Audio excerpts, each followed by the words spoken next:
I mean, Wemby is the best thing that happened to the NBA since LeBron James in 2003. Real talk. And he checked all the boxes. He's the ultimate competitor on both ends of the floor, and with a beautiful performance throughout the whole course of this conference finals and the playoff to get his team to the NBA finals. For 3 years, the rest of the NBA kept telling itself a comfortable little lie about Victor Wembanyama. Not yet.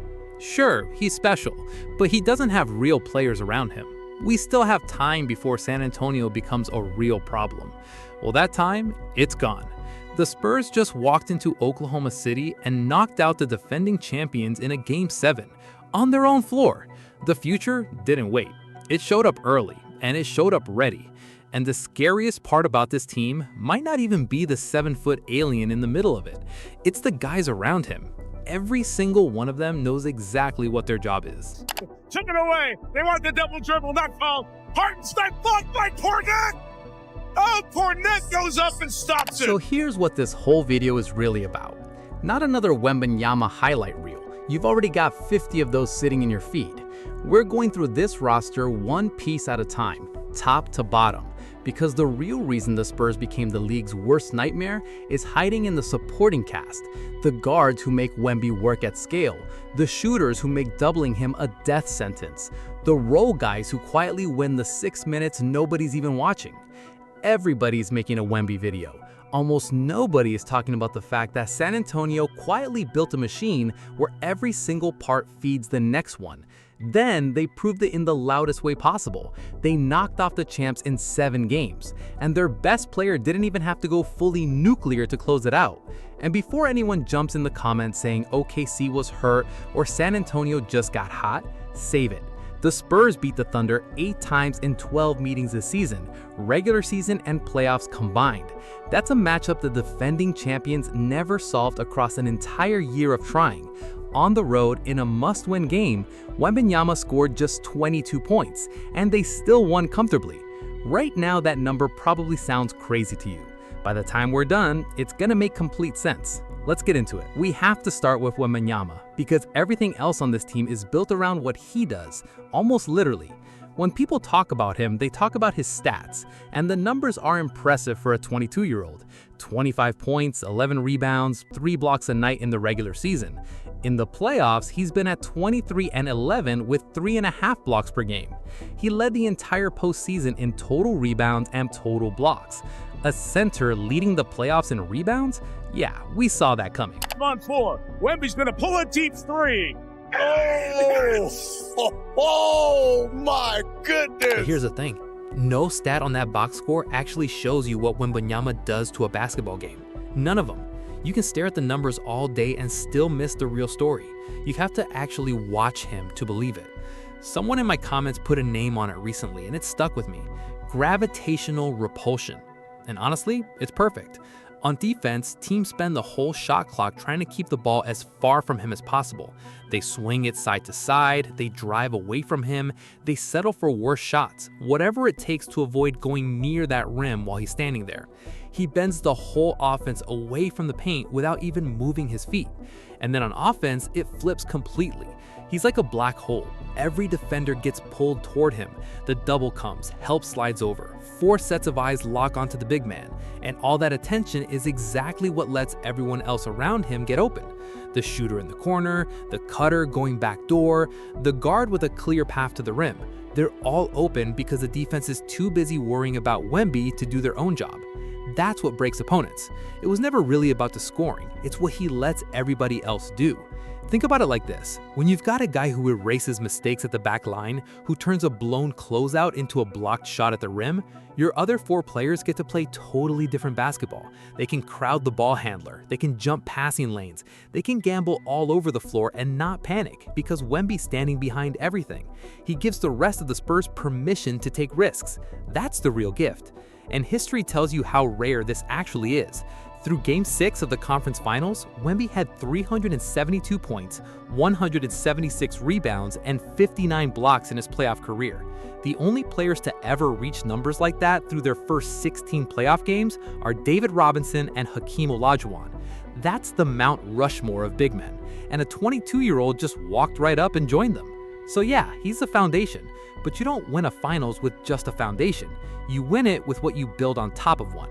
And what San Antonio built on top of Victor Wembanyama is where this story gets truly scary.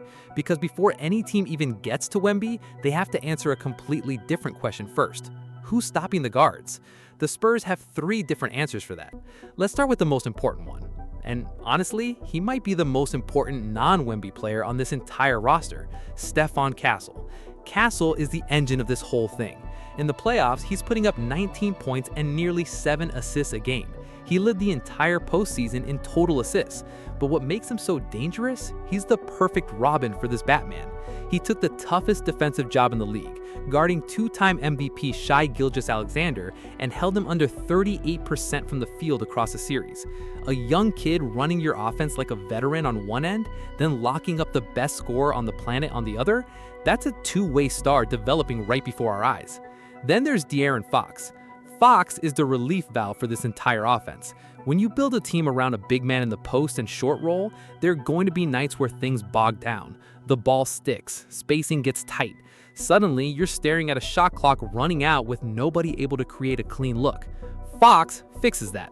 The moment the offense gets stuck, he puts the game on his back, gets downhill, bends the defense, and either finishes or kicks it out to an open shooter. He steadies the whole thing. When it starts to wobble, he grabs the wheel.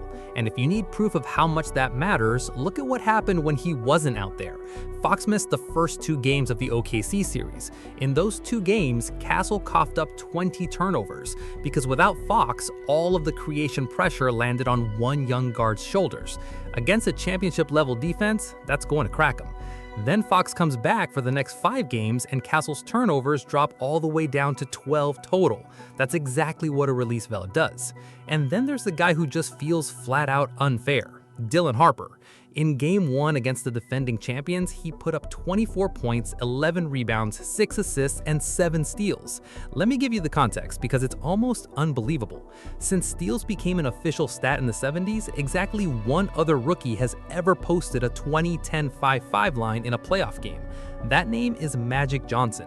Harper is a downhill creator who forces turnovers, and he's the 3rd guard on this team doing what Magic Johnson did. Now you can see it from the other side of the floor. The math is completely broken. You can't sell out on Wemby because the moment you do, 3 guards are ready to punish you for it. Stopping Wemby was the whole plan. These 3 guards are the reason that plan falls apart. But here's the truly cruel part. Say you somehow do the impossible. You wall off Wemby and keep the guards in check. San Antonio still has a 3rd layer sitting there waiting for you. And it's the layer everybody sleeps on until it buries them. Every defense facing a great offense has to make one choice. Someone is getting left open. You can't guard all 5, so you pick the guy you're least afraid of and help off him. Against the Spurs, that decision is where teams go to die, because there is no safe guy to leave open. Start with Julian Champagnie. In the playoffs, he's knocking down nearly 40% of his threes. In Game 7 in OKC, the biggest game of the entire season, he dropped 20 points, hit 6 threes, and finished with the best plus-minus on the floor. Right next to him is Devin Vassell, and Vassell is the guy who never gets enough credit. He helped guard SGA on defense, shot better than 42% from 3 in the conference finals, and made multiple clutch defensive stops across the series. He's a 2-way wing who can guard Brunson, Bridges, Anunoby, whoever the matchup calls for, and he never hands the game back to you. That kind of steadiness is worth everything in the finals. Then there's the 6th man of the year, Keldon Johnson. He's the muscle of this whole operation. When a playoff game stops being a chess match and turns into a street fight, Keldon is exactly who you want on the floor. 11 points in 16 minutes off the bench in Game 7, a few threes, all physicality. He attacks a rattled defense and doesn't back down from anyone. Every real contender needs a guy who turns up the heat. That's him. And I have to talk about Luke Kornet, because Kornet is the perfect snapshot of what this roster's all about. In Game 7, Kornet played just 6 minutes. In those 6 minutes, he blocked Isaiah Hartenstein at the rim on a play that would have cut the Spurs' lead to 4 and swung all the momentum Oklahoma City's way. That was their last gasp, and Kornet shut it down. That's the whole identity of this team in one possession. A guy plays 6 total minutes and makes the single biggest defensive play of the game. Small role, enormous impact, size showing up at exactly the right moment. Then there's Harrison Barnes. His minutes are down, but he still brings veteran experience and shooting whenever he's out there. And even at the very end of the bench, there's a rookie they trust enough to throw into the SGA game plan as another long, physical body. He doesn't need a lot of touches to matter. He just gives them more length to throw at you without ever pulling their best players off the floor. So do you see it now? Top to bottom, there is no weak link to attack. And here's the piece that ties it all together. Those role players, Champagnie, the Cell, the whole bench, they only get those wide open looks because of everything above them. Wemby bends the defense, the guards break it open, and by the time the ball swings to the corner, somebody is standing there completely alone. It's a closed loop. Every layer feeds the one below it. That's what people actually mean when they say a team has real depth, not just bodies on the bench, but pieces that make each other better on every single possession. So there's your answer. The league was never scared of just one guy going off for 40. It was scared of this, a roster where there's nobody safe to leave open, no possession that ever feels comfortable, no clean way to break the math. Wembanyama is why all of it works, but those 8 guys around him are why it's terrifying. The thing everyone said was coming someday, it's already here, fully built, years ahead of schedule. And now point that machine at the Knicks. New York is riding an 11-game playoff win streak with the best point differential of any team in postseason history. They are not a soft finals opponent, I want to be clear about that. But every great offense the Spurs have faced has had to answer the same questions. New York is about to face them too. Brunson is going to get his, but he's also about to spend a whole series running into Castle, Fox, and Harper, taking turns bodying him for 94 feet. The Knicks are scary. The problem is, the Spurs are too. And look, whatever happens in the finals, win or lose, the bigger truth is already locked in. The NBA spent 3 years telling itself they had more time. Time before San Antonio surrounded their alien with real players. Time to find an answer. That time is gone. This team showed up early, it showed up complete, and every single man in that rotation knows exactly what he's there to do. Drop your finals prediction in the comments below. If you enjoyed this video, hit the like and heart buttons, subscribe for more, and check out one of these videos on your screen now.